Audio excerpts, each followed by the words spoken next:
Hey friends, it's Kate from Venison for Dinner. Welcome to my thriving winter garden. As you can see, I did a really good job of growing ice this winter. And I did a really good job of cleanup of the garden beds. Wow, look at me go. All sass aside, we have 4 different garden areas, and I'm gonna walk you through them today and let you know what our plan is for these different garden areas for the coming year. We are in northern British Columbia, Canada, zone 3-ish. I kind of pay attention to zones, but more than that, I pay attention to local knowledge because that's even better. So it is March 22nd today. Inside the house, I have onions they're just sprouted. And pretty soon I'll be starting on my brassicas inside. Broccoli, cauliflower, cabbage. These things I put out in May. So I only want to start them about a month ahead. This bed here has herbs in it. Not that you can tell. So hopefully more of those will come up. This is my kitchen garden. There is some strawberries in those too. There was green beans in there. And obviously there was corn in here. My kitchen garden is my pretty garden. So there'll be like some flowers in the corner and some lettuce, you know, things you want to grab for dinner. Easy little things, lettuces, flowers, you know, there'll be a few broccoli or cabbage up here. This is my pretty garden that I put a lot more effort into than any other garden space. Outside the kitchen garden, I planted elderberries last year and they did okay. Let's see if they come back. And I am the worst strawberry grower ever. So we'll see what the strawberries do this year. I think I meant to cover them, but then I was pregnant and all good intentions left. In the kitchen garden, we put Adirondack chairs over there. We keep it weed whacked, mowed in here. This is like one of the few spots we keep mowed, I guess. Because this is like my pretty little space. I love it in here. I love to putter in here. I love to hang out in here. So this is my beautiful kitchen garden. This is our greenhouse, which is not the best greenhouse, friends. It does okay, but it doesn't do amazing. We do have cold frames off the side, and they add extra heat, but they don't add any cold protection for the most part. So in here, I grow things like squashes that it adds warmth and then they just trail out. So pumpkins and such in here is zucchinis. They do okay in here. The other important thing to note is that even though we are zone 3, we have not very many heat units. So while other people in zone 3 could grow some heat-loving things, we struggle with them. As you can see, I did a really good job of cleaning up in here. I just had the kids throw things in here that I didn't want to get lost in the snow. Last year I had cucumbers all along the side there, and then we had tobacco here. We're not growing tobacco this year. We grew it mostly for pesticide use. Like you can make your own pesticide with tobacco, but we have lots, so we're not. So usually I will plant like some early lettuces and spinaches in here, just to get a head start on, you know, getting to eat those. What is this that went to seed here? I do not know. Oh, maybe that is just the tobacco flowers. Oh, and look, I probably just planted like 5,000 tobacco seeds. Yeah, look at that. Along this side, I will grow more cucumbers again. I think I'm gonna grow more cucumbers. We love to just snack on cucumbers, so I will be planting lots of them just for snacking on. So in the middle, I might grow some heat-loving things, a few peppers or tomatoes. They just don't yield that well here. So we don't find it's worth our time and space to put a lot of money into trying to grow preserving quantities of any of these things. We grow enough just to, like, you know, have some tomatoes on the vine so you can throw some fresh tomatoes on your burger and that sort of thing, but we don't grow enough that we're doing any sort of preservation. So let's go to the berry garden. For context, if you don't, whoa, now it's back windy out here. House, kitchen garden, greenhouse. So now we're gonna go over to the other side of the house, over there, but I have to go this way to get to it, to the berry garden. This space was here when we bought the house. We don't really do a whole lot with it. Partly we don't have a way to water it well. We do maintain it every spring. I give it some love until it's time to work on the other garden. This is a giant hascap. It does not produce well, and it does not produce very tasty, but it produces very early flowers for pollinators, so we keep it. Although I think it could use a trimming because we're just about to not be able to get in. All in here is rhubarb, like literally here. It was just a couple plants, and a couple years ago I busted it all up and spread it out. There is also horseradish in here. Now, this, not doing so well. These are raspberries. This, there's actually asparagus in here, believe it or not. I only planted it a couple years ago, so we haven't really ate it yet, but I should clean this up before the asparagus comes up. That would be a really good plan. That one doesn't have anything. These beds were both so infested with weeds, I just covered them in old tarps and such to try and kill the weeds. And then I did plant this one, and I haven't done anything with that one because, again, I can't water in here. So what grows in here has to just kind of be able to live wildly. And this is a garden shed that they had, and the kids use this as their clubhouse. It's the girls' clubhouse. So we have piles of raspberries. We are always thinning out raspberries. There's always way too many in here. But it's an awesome way that we can share with our community. Sometimes we'll sell big bundles of them for a few bucks each, and sometimes it's just, you know, texting friends, hey, come and dig some up. So I do, once they start to actually bud out, which is probably in a few weeks, then I come through and I find all the ones that are dead and I pull them out. I don't prune in here because one year my mom pruned in here, and my mom has an awesome raspberry patch and prunes hers all the time. Something about our climate, she pruned ours, and anything she pruned, I didn't get raspberries that year. So I don't prune, but I do come through and pull out all the dead canes once they start to come up in spring, and I can look on them and you'll see like tiny little buds growing. And then we can trim those out. Not trim, you literally just pull them out with gloves. So on this side of the house, we have a little chicken coop.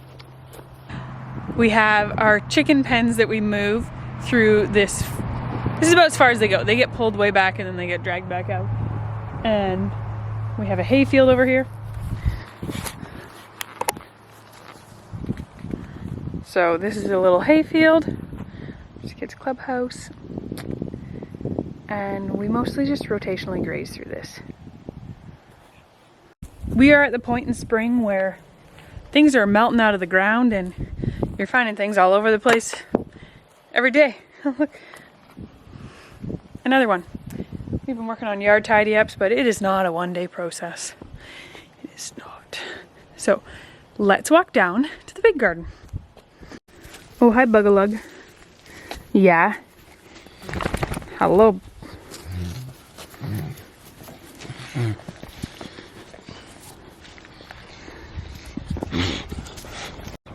To get down to the big garden, you might recognize this from, well, there's the greenhouse, but this is where we walk down to take care of the cows. There's chickens all over the yard right now. I love it. They're pecking up all sorts of seeds and bugs and things.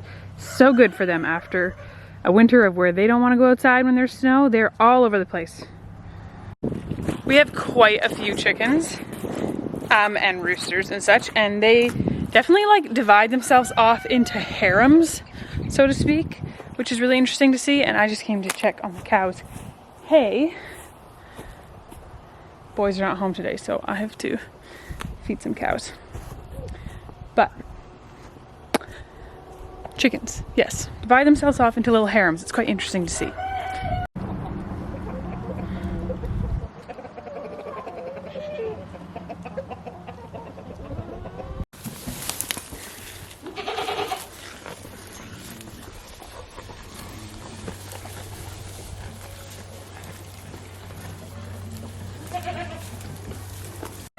It's not a super long way from the chicken coop to the garden. However, we haven't, knock on wood, had troubles with chickens getting into the garden. If we did, we could add a fence pretty easily, but we never have. They have enough to keep them busy over there. We did have to add a fence to the kitchen garden because chickens always want to go up to your house. That's for sure. So this here's the big garden. It's about 75 by 150. This is just some loads of bedding that the boys had dumped here. And we do it in 3-foot center rows. So we grow rows and rows of potatoes, broccoli, cabbage, cauliflower, peas, green beans, carrots, onions. This is the bulk garden. Yes, I do pick some things from here for dinner, but mostly this garden is about growing things to preserve for winter, because winter be long, yo. And then down here, the pigs go out here. They're closed in the pig pen right now for winter, but they will be let out there in summer. I did a garden seed buying video a few weeks ago, so if you're interested in more about what specifically we plant, there's that. And then the other thing is that we grow these Kariba potatoes. I had to sit down for a few. These pregnant hips are not quite liking feeding the livestock.